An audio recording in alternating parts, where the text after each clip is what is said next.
হ্যাঁ, এটা শুনেছি যে সরকারের পক্ষ থেকে হসপিটালে ওপরে চাপ সৃষ্টি করে আমার ওয়াইফকে ভর্তি নেওয়া হয়নি। তাও যা হোক ট্রিটমেন্টটা পেয়েছি, ট্রিটমেন্ট পেতে কোনো অসুবিধা নেই। নানান রকমভাবে অনেকেই মিলে ট্রিটমেন্ট করেছেন যতক্ষণ প্রয়োজন ছিল। তারপরে যখন ব্যাপারটা দুটো পরপর অ্যান্টিবায়োটিক দেওয়ার পরে একটু আউট অফ ডেঞ্জার এখন বলাই যায়, সেই জন্য আমরা এখন বাড়ি নিয়ে চলে যাব।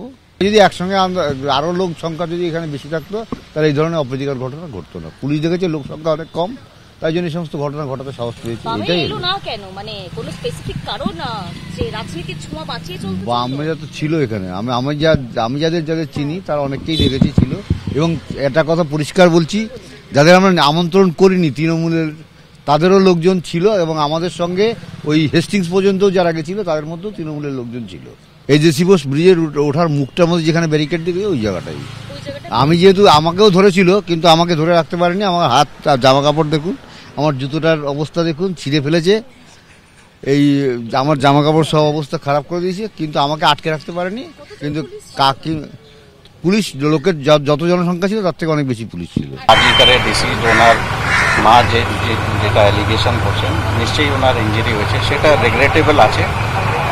এটা অ্যাকচুয়ালি হওয়া উচিত নেই, কিন্তু কেন হলো, কি কারণে হলো, পুলিশের যেটা অ্যালিগেশন হচ্ছে যে পুলিশ মেরেছে, সেই অ্যালিগেশন সত্যি কি মিথ্যা, এগুলো সব অ্যাঙ্গেল দেখা হচ্ছে। আপনারা কি অভিযোগ নিতে কাউকে পাঠাবেন হাসপাতালে যদি উনি অভিযোগ করতে চান? এরকম অভিযোগ যদি আসে নিশ্চয়ই তদন্ত করা হবে। আর যদি অভিযোগ যদি নাও আমরা পাই, আমরা নিশ্চয়ই আমাদের গতকাল থেকেই আমরা নিজেই তদন্ত করছি।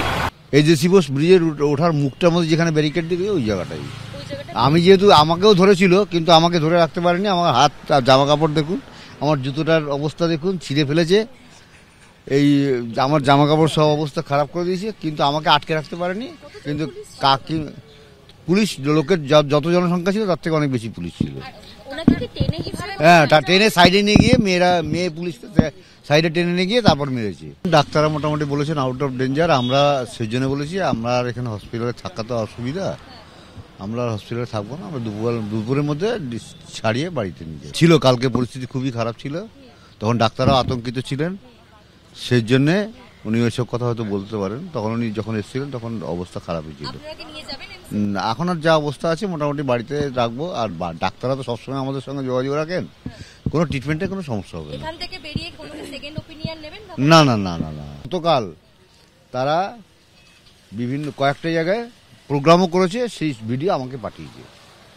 কিন্তু সেটা আমি প্রকাশ্যে আনবো না, কারণ তারাও একটা রাজনীতি দল করে, তারা একটা চাপে পড়বে। সেই জন্য বলছি, এই মানুষ যাদের সিদ্ধারা আছে এবং মানবীয়তা আছে, তারা সবাই আমাদের সঙ্গে আছে।